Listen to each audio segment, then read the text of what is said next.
Hello and welcome to the Temple Tankard. I am Jim, aka Argent Wind, and I'm your host for DM&D Chat, where we talk about all things dungeon mastering. Today we're going to be talking about growing your party, or in other words, character development. Before we do that, I want to remind you guys that we do have our Discord server. The link is in the description there, where you can find all sorts of gaming friends. We have a number of campaigns, some of which are still have openings, a number of one-shots, and more campaigns coming up. If you're interested in playing in one, or if you're interested in running a campaign, got a lot of people who are interested, and we have a chance to hang out and play with some really fun people. But today we are talking about character development within our games and how, as a dungeon master, we can help move that along. We can help foster that and make it a fun experience for everyone involved. So, first of all, understand that players engage with your campaign through their characters, obviously. They interact with the world through the lens of their characters at all times. And so you want to make sure that those characters aren't just a static, boring, or unmotivated kind of character within the campaign. So to get them more involved, there's a number of things you can do to help them. First of all, start with something. Start with a have a good starting point. Let's just say that. When you start the campaign, have the characters know a little bit about their motivations, what they want, maybe some goals they have for their characters, things they enjoy, and just a little bit more, and help them with kind of solidify a little bit more of who their character is and what they want, because that's going to help a lot when they start moving through the campaign and interacting with the world, and it'll help drive their interest and figure out what's going to motivate them. So having that good foundation, that starting point where you have a character that it doesn't need to be a 20-page backstory, just something that's fleshed out enough that they can get into who the character is and what they want out of life, what they want out of their adventurings, and how they might interact with other people. It's going to help them and help you as you motivate them. So understand that the players through their characters are going to make the majority of the decisions that involve their characters. And one of the last things you want to do as a DM is force a decision on someone, or push them down a path that they aren't really interested in. So make sure that you follow what your players are interested in and help them toward those goals, help them along that road, because nothing is more frustrating than having an idea for a character and the DM goes, "Nope, you can't do that." Or going to interact with something and the DM says, "Nope, you can't have that." And so there's really that frustration that sets in where I have a thing I want to do with my character, but the DM won't let me. So don't be that DM. So you can definitely help guide them, offer suggestions, present opportunities for them. And that's something you might see. It's kind of like fishing with them. You throw something out and see what they go for. So, like, oh, they might want to train with some cool sword instructor. Might want to get into a gladiator type of setting, or they may want to interact with the local bartender at the tavern, and want to spend time there getting information, getting rumors. You're going to see what the players are interested in by what they kind of bite on. So, offer those opportunities. Show them that you're going to help them along their path and not shove them in a direction. And so if you, and the best way to know that is if you can't quite tell during the game, check in between games. Just go to the player and say, "Hey, what are you interested in? What do you see for your next level coming up? What do you see down the road? Where do you want to go with this character?"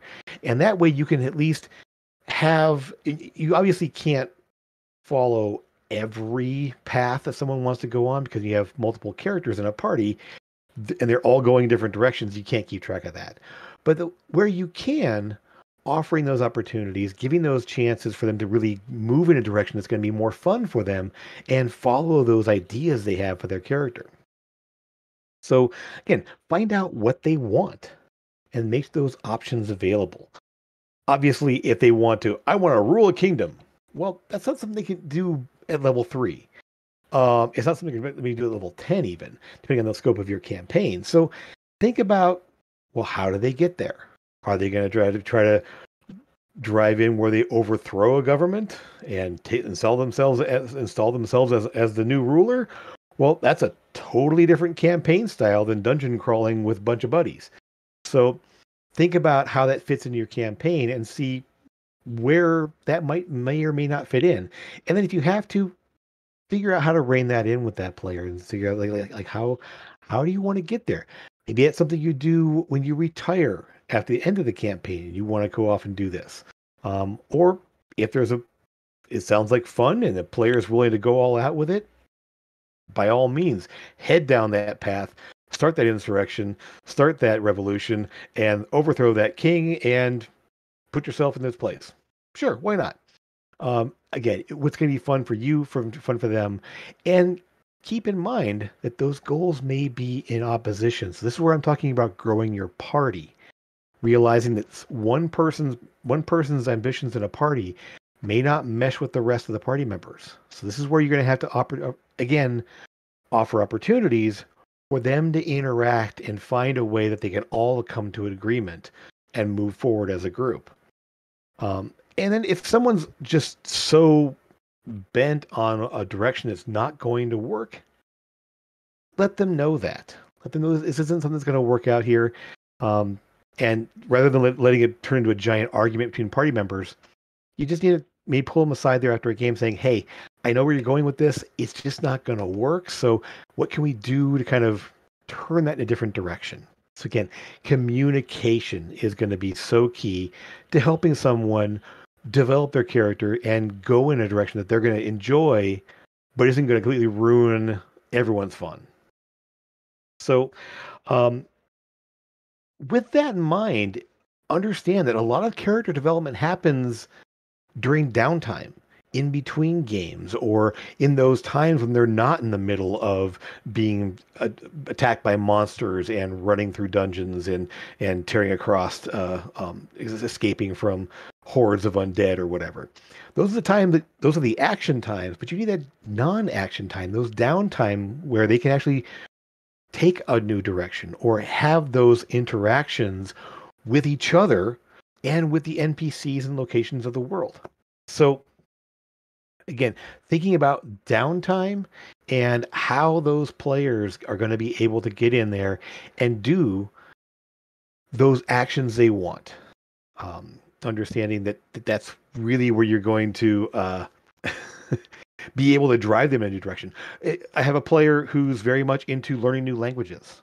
And so when they get a chance, they find somebody who knows a language, they start talking to them and talking about learning that language.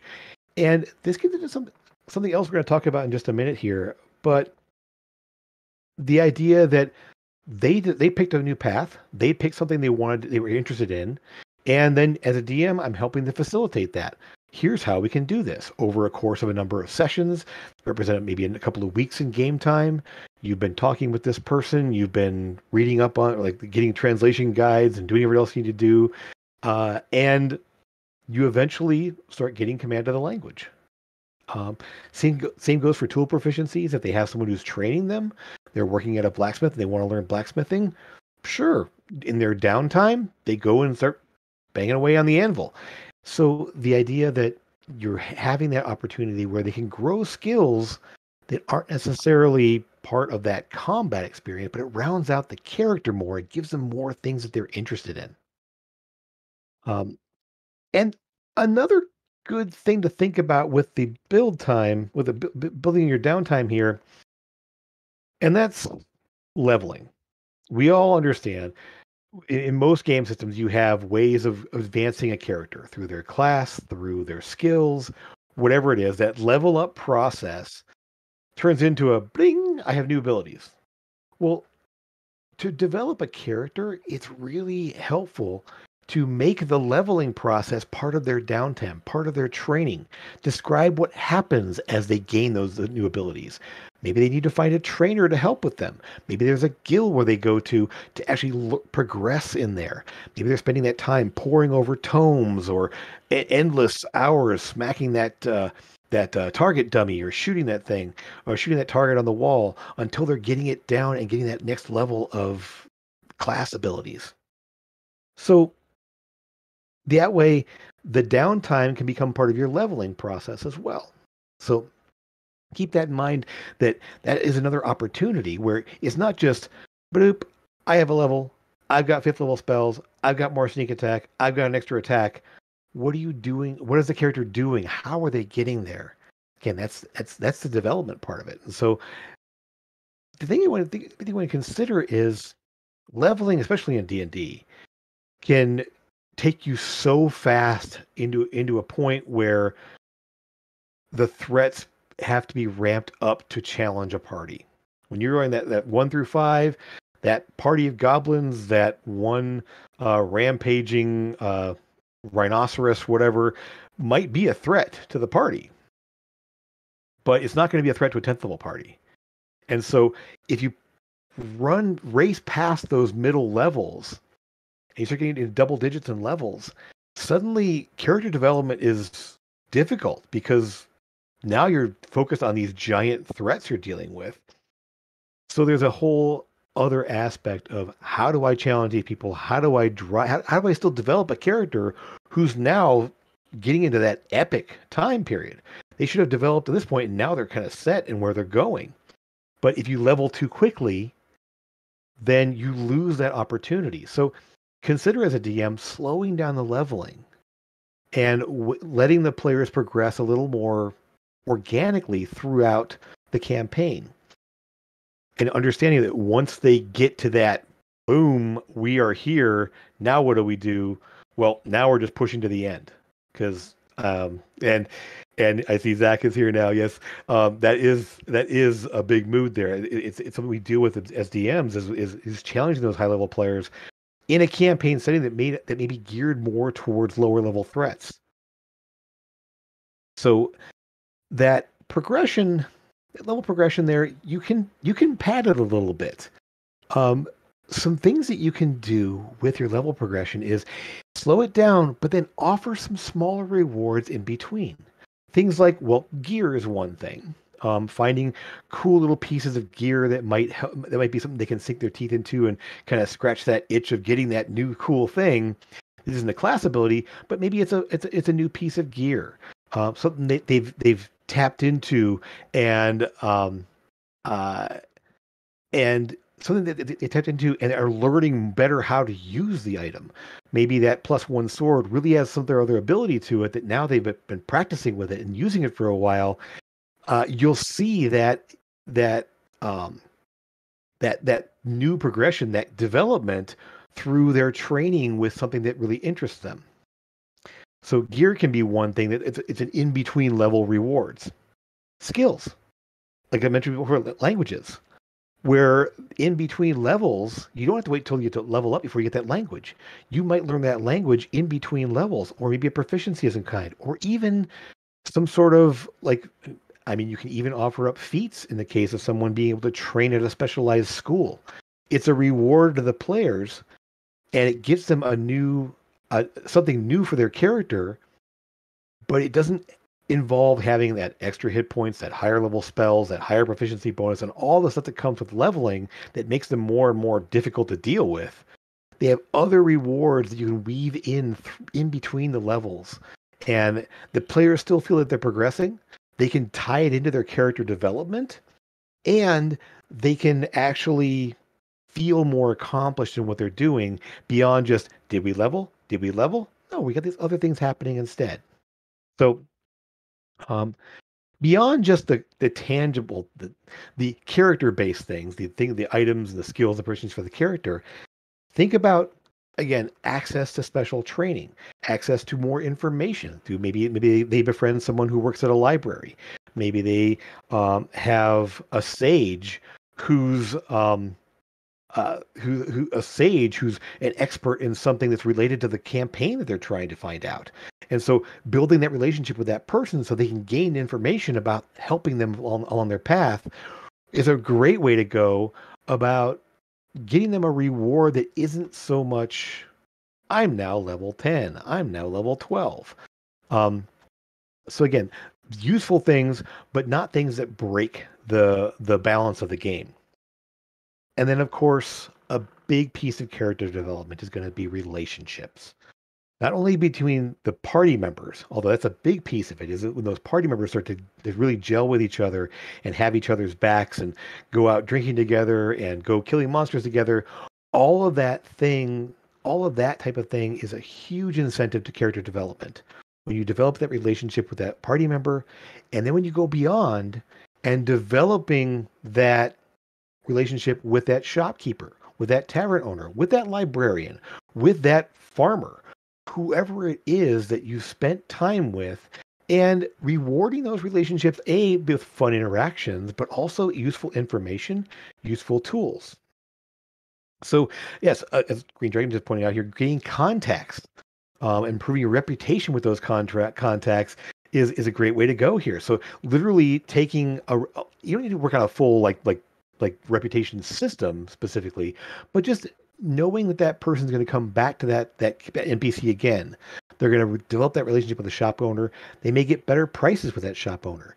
They may get more information from the tavern keeper. They may have that librarian who's finding information for them and getting all excited and saying, "Hey, I found something else for you," and bring it to their attention. Those relationships and those contacts are invaluable, A, for development, and B, for helping with the plot. It's a win-win situation. You can use them as plot devices and motivation for your characters to develop and grow. So those relationships, I mean, there's also the idea that those people that are they have connections to lead to more quests. They find out information that's saying, "Hey, this isn't that thing over here, but I found out this other cool thing. You should go check this out." Or if you want to get a little bit mean sometimes, putting those people in jeopardy and now going to rescue those people from whatever danger they've gotten themselves involved in. Now the characters are motivated because this person they care about is in trouble and they're going to go try to help them. And so that, again, campaign hook, plot hook for an adventure and encounter, and they're developing that relationship. So now they're going to go and save their life, and they're going to be even more willing to help and do things for the party members. Now, I understand bad things happen in the world, and sometimes NPCs die.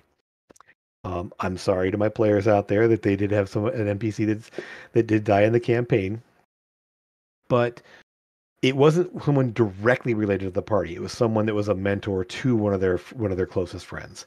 And so the idea that now they're helping them through that loss, they're forming that that relationship, that tie-in with other people who knew that person.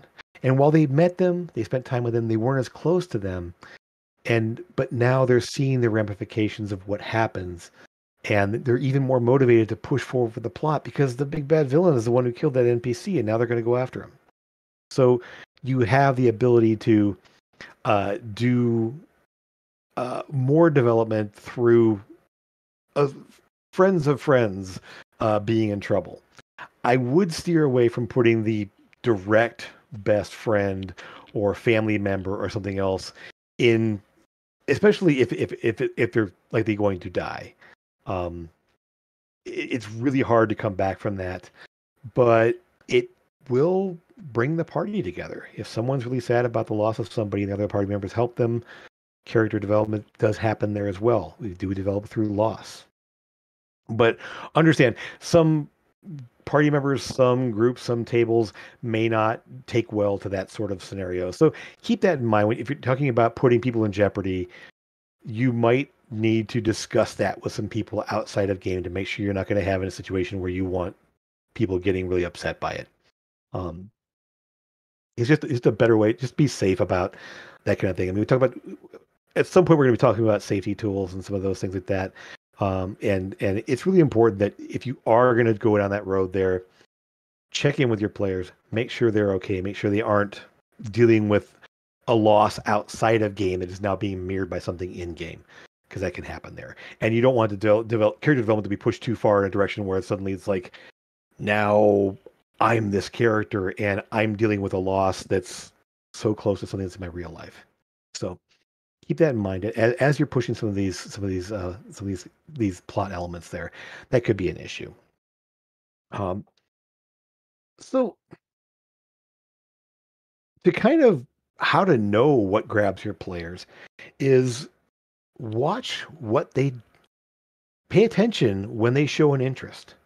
If they like, if they tend to go back to the same shop, um, if they hit, if they go back to the same tavern, they're always checking in at the same town with the same people.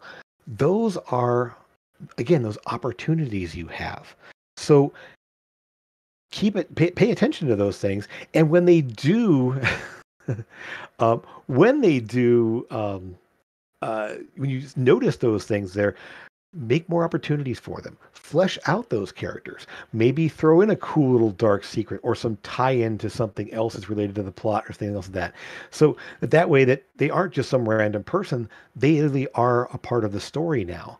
And when they have those interactions now, they start to mean more. So again, pay attention to where they go, what they do. I mean, obviously you're doing that anyway, but when they show that little spark of interest there, use that. Keep that in mind and bring them back or bring them back around for that. Um, so the one thing I want, the thing that's going to impede character development is if you push too much of yourself on the players.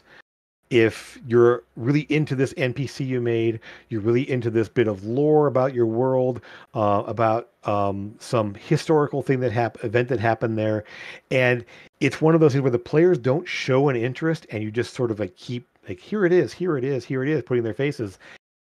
It can push them away from the situation. They don't want to interact with it, and they may actually start to think that I'm not developing my character, you're developing my character. So make sure that they understand that you're working with them on developing these characters. You're not going to force them into something they don't want to deal with. You're not going to put them in a guild they don't want to be a part of. You're not going to essentially make them get a lore dump that they didn't ask for. Those kind of things can really can turn a party off, and they just kind of their brains kind of shut off, and they don't want to engage at that point.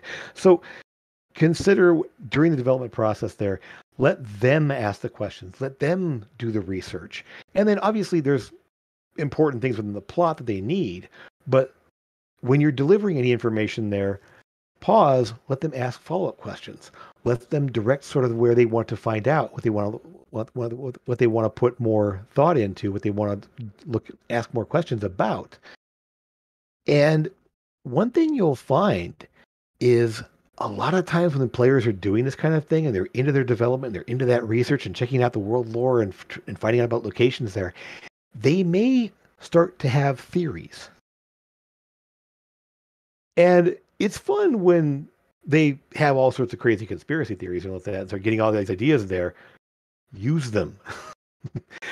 Maybe not exactly what they think, but if they come up with a great idea that I wasn't thinking about that, I'm going to use that down the road, or I'm going to take a piece of that and tie it in this way, in a way they didn't expect, but they're not entirely right, but they're not entirely wrong.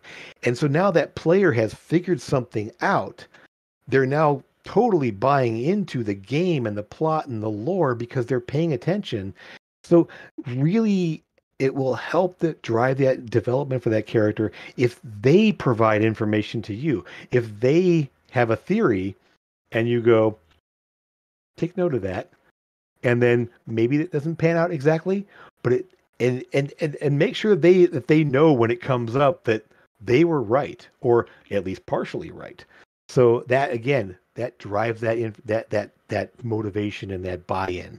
Um, but I will say, if they're not biting, if they're not into it, if they don't seem interested, don't push it on them. Give them what they need and move on to something else they do like. So, um, but you don't want to ignore it. So give them enough so they recognize it later on, so that it becomes something that, oh yeah, we heard about that a while back. We should have listened back then. Maybe we should learn more about it now. And so that way you can bring that back up there rather than saying, here it is, here it is. No, you've got a chance to kind of bring it back around later on.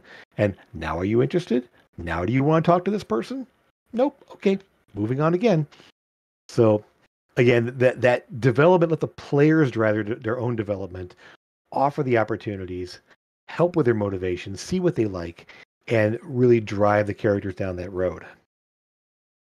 One thing um, that in talking about this and thinking about this and thinking about the level up process, the benefit to making a narrative process more narrative based, where you are having downtime and training and NPCs involved in that, it again helps them buy into the game. But if you don't want that to be part of the overall experience and you want to just say, hey, your abilities here, keep moving on, there is a different style of game, and it's related to the Japanese, the anime, the isekai genre of anime, where players are in a video game and the game acts like a video game in a certain way. And I've seen campaigns where this might work, where the mechanics are just the mechanics of the game, and really the meat of the actual. Oh, did we lose? The meat of the actual uh, the game time is the interactions that they have there. The system doesn't really matter at that point. It's just sort of like, oh yeah, these buttons happen and I do these things, but I'm focused on this aspect. So the leveling process is just sort of like thing that happens in the background, and it's all about the player interactions and the player what they do in the world. And so if you ever watch any of these animes, yeah, the mechanics are there in the game, but it's really about the characters and the people and the interactions they have with each other that matter. And sometimes in the weird ways that the mechanics get involved in the game, um, it's an interesting take on things, and it's something I wouldn't mind exploring at some point there down the road. Maybe if anybody has great ideas around that. But the idea that sometimes the leveling process and all that can just take a back seat to the actual plot and character development that you have with the characters. So something to consider maybe if anyone's a little bit ambitious and wants to try a different style of game, I'd love to hear how it goes because I kind of want to see that at some point too because I really am a fan of those types of anime. Um, so um, I see people are in here. So what kind of questions do we have here? I'm seeing things. Let's see. Giving access to abilities or spells for good roleplay is an excellent incentive for players. Exactly. The idea that you can give someone either through a feat, access to a spell, maybe access to a new spell that's not normally on their list. I will say that the mechanical aspect of giving out rewards can be a little tricky if you're in an online platform. D&D Beyond doesn't have a great way of doing homebrew additions to spell lists and everything else like that. You can do it through items. It's a little tricky. It's a little bit weird. But you can do that. And if they're really into it, find a way to do it. Or, if you just have to say, hey, you have this ability, don't forget about it. And give them a digital card. In person, it's easy. Hand them an index card saying, hey, you have this ability. Hey, you have this item. Write this down on your character sheet. It's a little bit easier to do when you're not involved with that with an online system that's bound by the rules of the game. You can break it a little bit more if you're in person and having to do pencil and paper. Um, I see Zach has an idea around that, of course, no doubt, and I can't wait to hear about that. Um, okay, so here's a good question here. What do you think of the 3.5 era idea of where every character level you choose what class abilities you took? I really, really love that ability. I kind of want to run a low magic game that does incorporate that, where you don't just level up forever and just keep going more and more hit points, more and more class progression, but you sort of pick and choose abilities that fit your character instead of worrying about how powerful you get. It's sort of like, how do I develop this cool set of skills and abilities that make me sort of unique? Um, yes, the idea where a lot of those things are feats.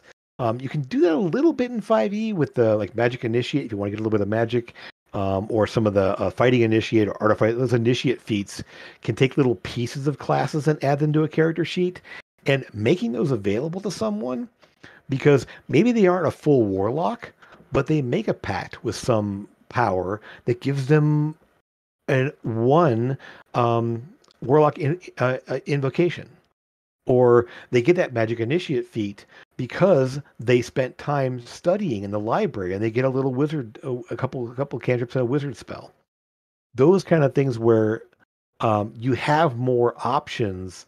I can't remember how they did that in 3.5, but where basically you kind of picked a class every level and just sort of like incorporated different class abilities. It'd be interesting to see how that would work out. But in a certain game setting, a certain style of game, that'd be great because again, your character progression is completely tied into the development of your concept of your character. It'd be a fun way to go with things if you wanted to try that out at some point. Um, should the from OKS DM here, and I'm going to shout out for you in just a minute here. Should the plot you have planned to change every session, or like only once or twice when the players have a eureka? Um, it's a good question. I tend to have things in my plot that are going to happen no matter what. The idea that you have a villain who's got a plan, he's doing things, and the players are really kind of trying to get to that and trying to figure out what those plans are and dealing with it. But really, that overall plot may not change much unless the players kind of throw a wrench into the plot and they got to change it up here. But it really depends on what your plots are. Um, um, but the idea that if a player can influence the plot through their actions or their ideas, then I'd say go for it. If they come up with a great idea, the only thing I would consider is that if they're always right, and if they're driving the plot entirely, you might run into issues where they think they're running the game. I guess is the best way to think about that. More on the lines of this guy's not that doesn't have a plot. We're pushing it, which can be fun too in a certain style of game. In an open sandbox type of game, that'd be a great way to go, where they literally are deciding the plot of where they're going. But then there's that element of what's out there that they aren't in control of, what's out there that they don't know what's happening, that may come into conflict with what they are trying to do. So there's a really interesting way to go about how to balance what the players' ideas are, and your ideas, and how you mesh them together. So, good question there. Um, Online, exactly. So, yeah, a lot of any kind of customization is a lot easier to do in real life because you can just say, "Hey, write this down on your character sheet," or hand them a new class. Yeah, prestige classes in 3.5. Yes.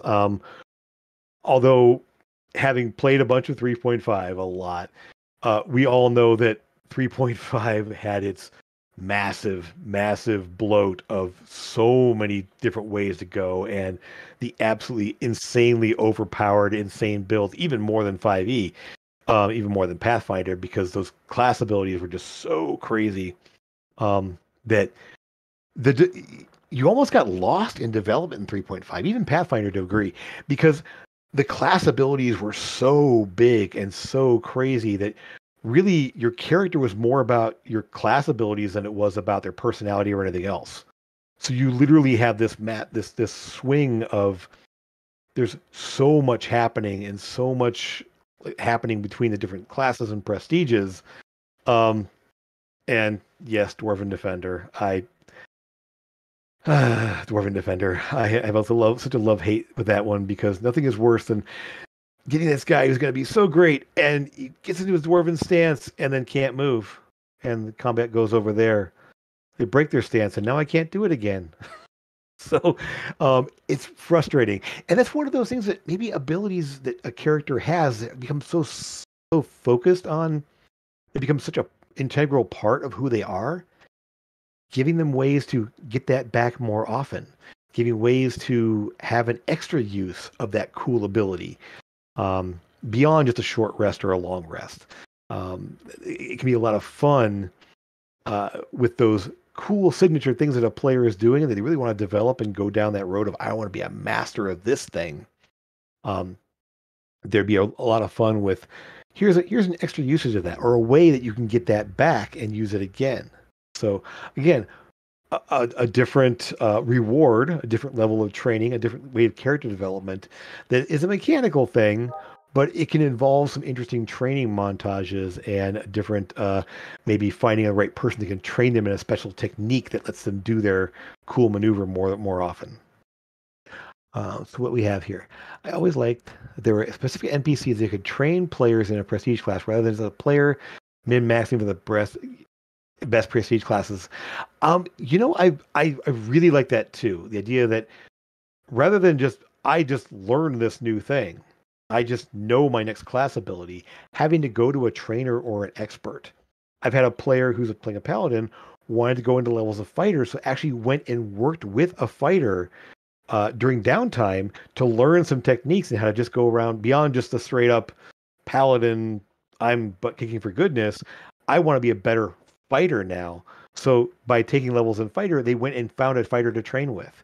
The bard who wants to learn languages is also getting a spell secret. So rather than just saying, "Hey, I got this new spell," he's actually spending time in the library researching spells and looking and talking to wizards who have an idea of who can help him unlock new abilities. And so, an interesting again, the leveling experience can drive development rather than the other way around. Um, yes, having a little more variation and diversity in abilities would be great. So again, those ideas that maybe your spells have their own unique flavor to them. Maybe your maneuvers have a little bit different ways that they appear to other people. So again, that development of that character saying, "Hey, I'm doing this thing here, but for great flavor, Zach is still out there." In my first version of Avarice, there he played a battle master fighter who was a criminal background, so he was basically the rogue of the party, but he used two-hand crossbows and was basically John Wick out there, just constantly using maneuvers to trip people and disarm people and do all kinds of crazy things with his hand crossbows. And it was a really fun concept for a fighter character who was very much more like a rogue style.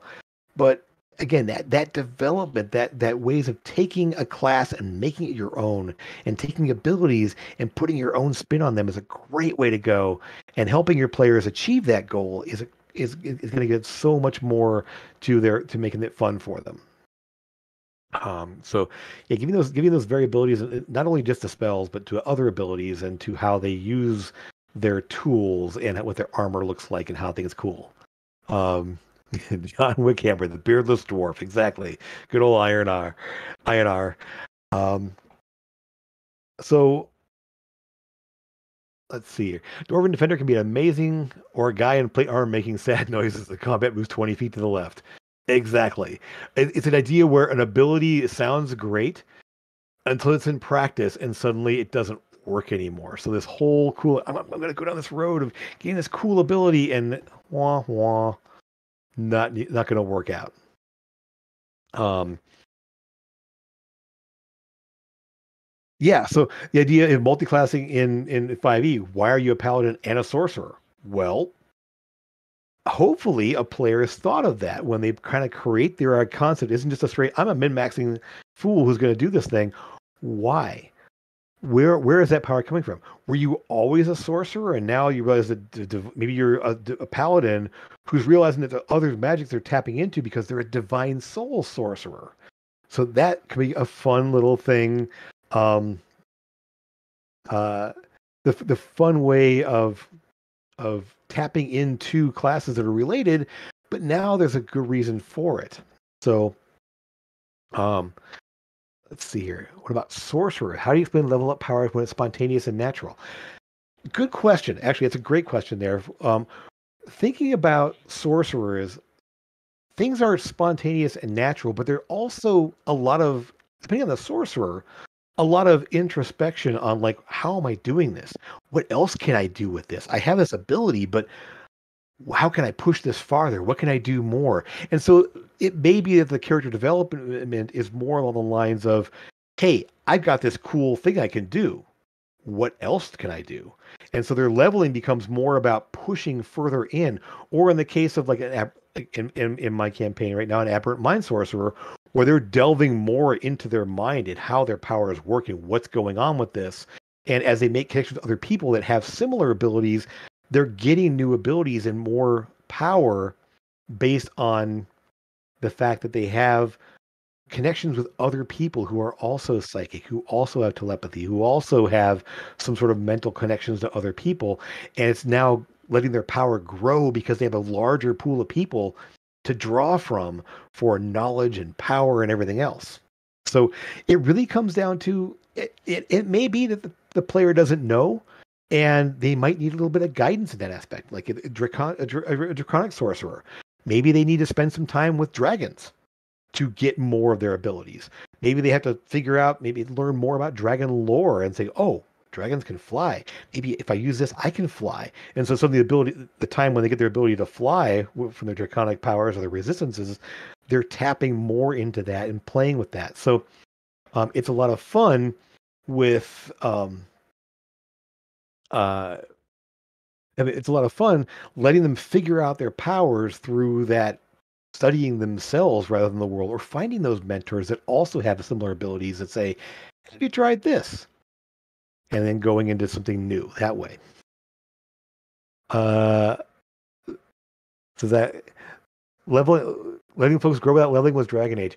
I so Dragon Age. If you play the Bioware game Dragon Age, there is a role playing game version of that, and the rules are super light, and it really came down to you leveled up by what you decided for your character. It wasn't so much like there wasn't a lot of progression in the game.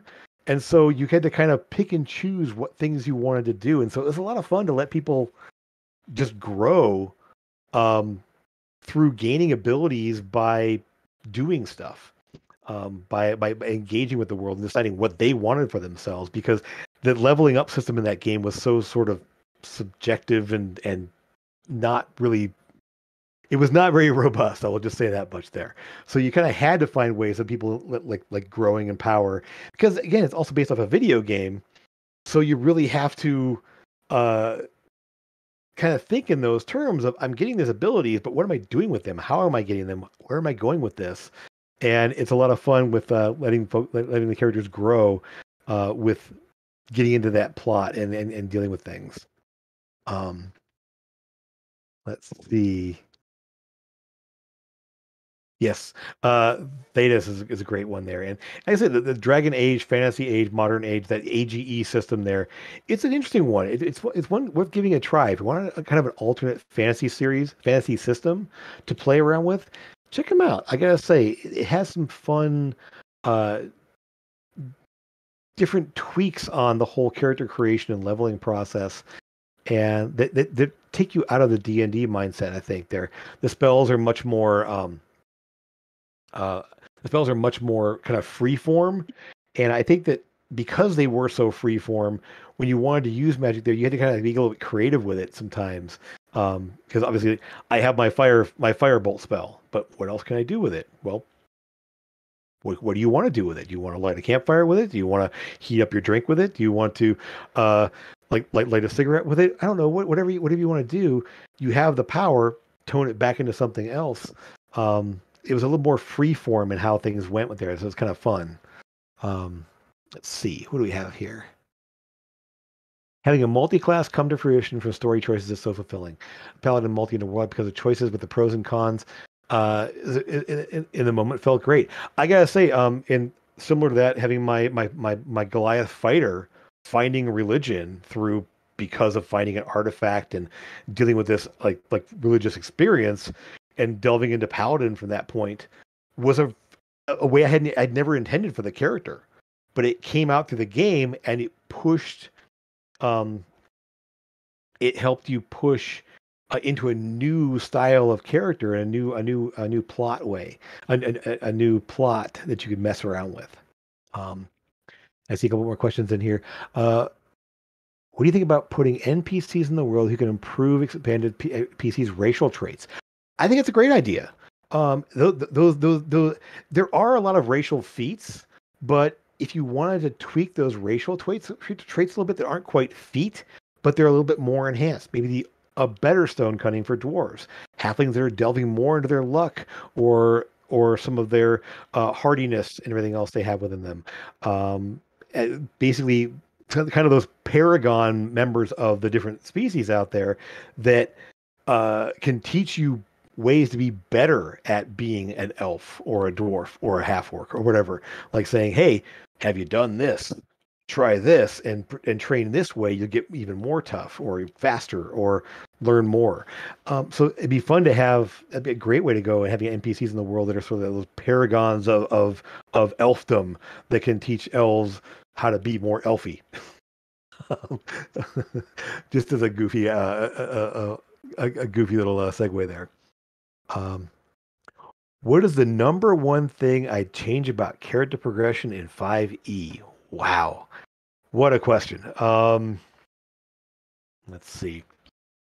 Yeah, bring out the big guns there, Zach. Awesome. Um, really, I would love to see progression in some ways slow down but become more freeform. Like I don't want to push people up so fast, but I'd like to see more things in progression that maybe. mm,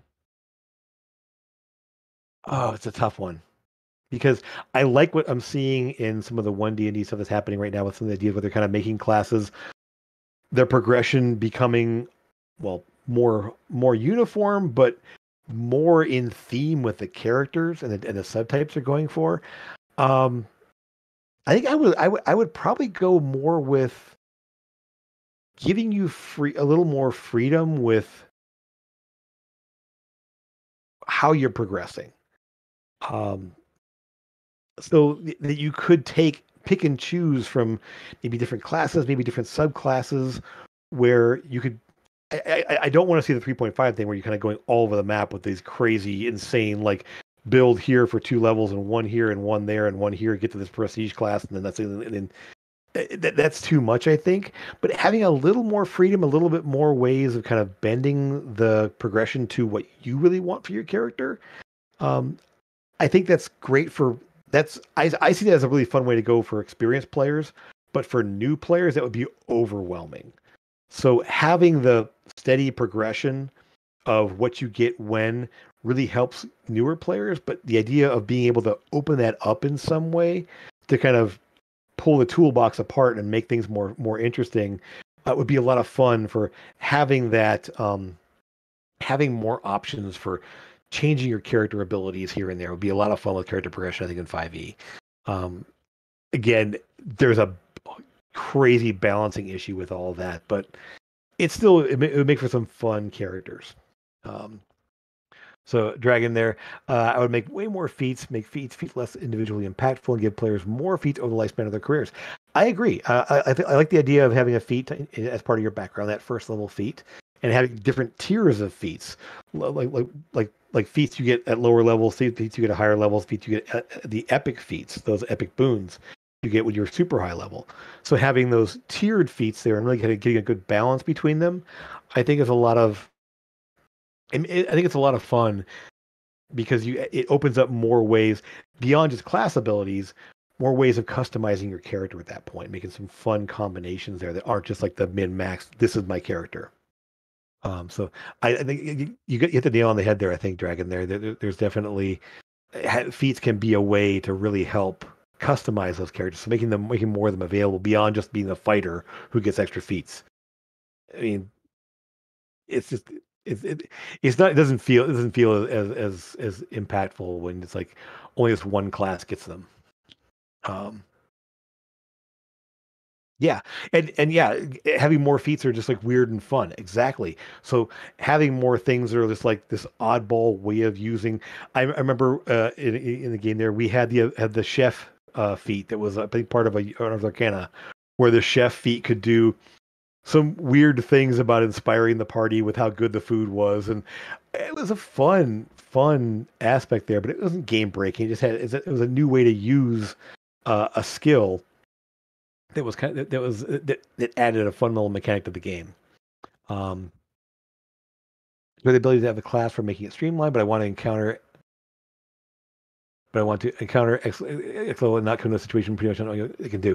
There is that, yeah. So the idea that so what Turnips there is saying is that knowing what characters can do at specific levels is really important for game balance and for encounter design. So there is such a thing as going too far down a customization road where suddenly we have 3.5 again, where it's just literally who knows what you're going to get out of this character, and then they roll a 20, or this person crits at a 17 through 20, so they crit and do like 185 points of damage. How? Because of all this craziness. I mean, I built one of those characters, um, so it's just it, having a more streamlined character progression does help with that. But having ways of having maybe non-combat things or the more fun feats or the oddball feats that give you things that aren't like game breaking or encounter breaking, but give your character more depth and more interesting usage would be a good way to go. Um, so yeah, feats would be a good way to go. More flavor-based species traits. So yeah, yeah, exactly. Uh, and it's one thing I was actually watching one D&D today, talking about if a feat becomes so much that everyone is always going to take it because it's the best way to get to X effectiveness, then it's not a good feat because now it becomes the thing that everyone has to take in order to be good. So having less reliance on this one thing and having more options and more ways of customizing without having that optimal choice, the optimal subclass, because everyone knows this one's better and this one's not. So everyone's going to take this. I'm looking at you, Hexblade Warlock, um, uh, or Circle the Moon Druid. Uh, those other things have become like, yeah, this is just literally here.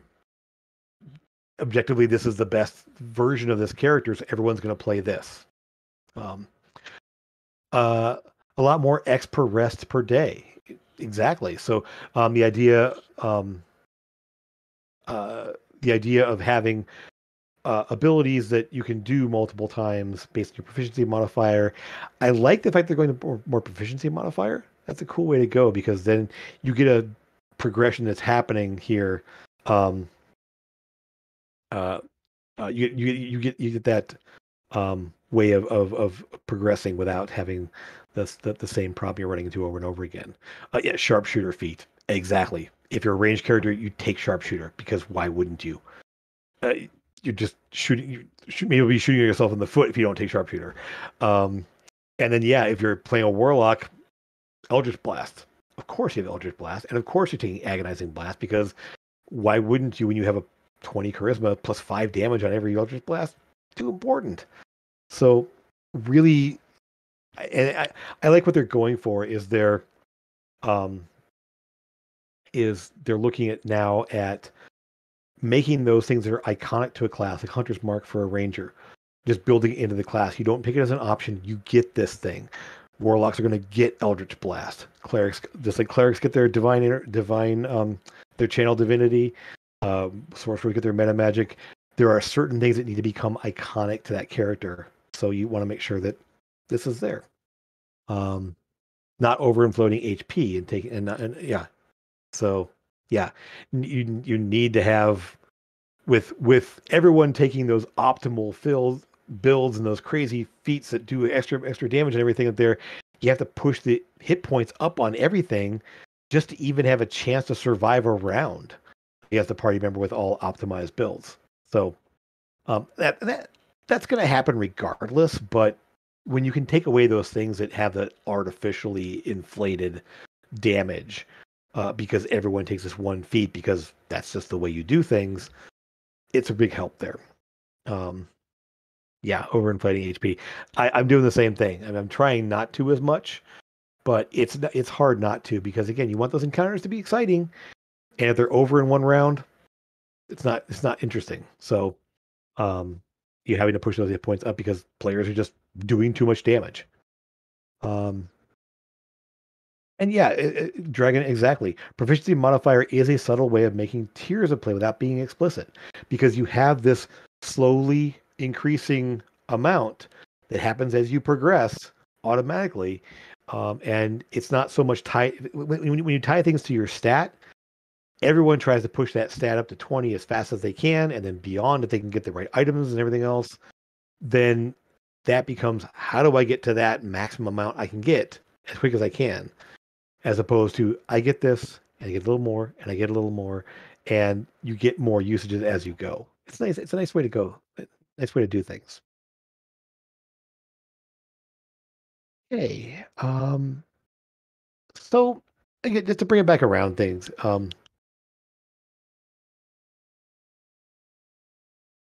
just to bring it back around to character, again, all this stuff about character development here. We deal with encounter design. We deal with, we want to make campaigns and encounters that are interesting. And part of the way we're going to do that is having interesting characters within our party, within our campaign. There's so much, um, there is so much out there for making cool monsters, making cool items, but it comes down to what makes the coolest characters. What makes the most fun party you can have at your table there, where the players are enjoying themselves, enjoying what they can do, enjoying what they can do with the world and each other. And the character development and how you do that is really what makes those parties unique. And what changes my Hexblade Warlock different from your Hexblade Warlock is what I develop as my style and who I talk to and who I'm friends with. That's what matters. It isn't about the character class. It isn't about the class abilities I have. It's about the friends we make along the way. Um, so uh, again, I hope this helped out a lot. I had a great time talking with all of you. I do want to say thank you to our producer Natalie, who's updating our logo here and doing some great stuff there. And I don't have our art person there, so we'll have to make that there.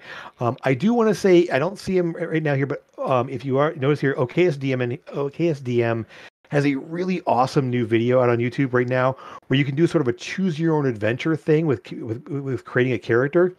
Check it out. It is a lot of fun. Just go to YouTube on YouTube there, OKSDM, and you'll find him on here. He's got a brand new video. Basically, it's literally so you starting a brand new character. What kind of character do you want to be? And it's a choose your own adventure video series that takes you from first idea to which class should you be. Really cool concept, really cool thing there. I highly recommend to go checking it out there.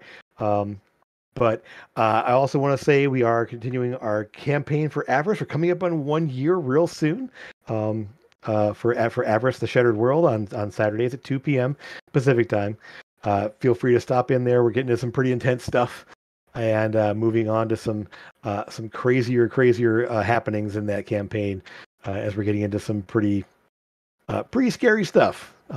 As I'm throwing more and more at the party members, but they seem to be having a great time. So if you can stop in, that'd be great. Next week, I don't have a topic yet. I have a couple of ideas. I'm going to try to flesh some things out here, but there will be an episode of DM&D Chat next Thursday. Hope you can stop in again. And we'll hopefully see you there next time. And yeah, thanks for stopping at the Tumble Tankard. We'll see you again real soon. Okay, take care. See you guys.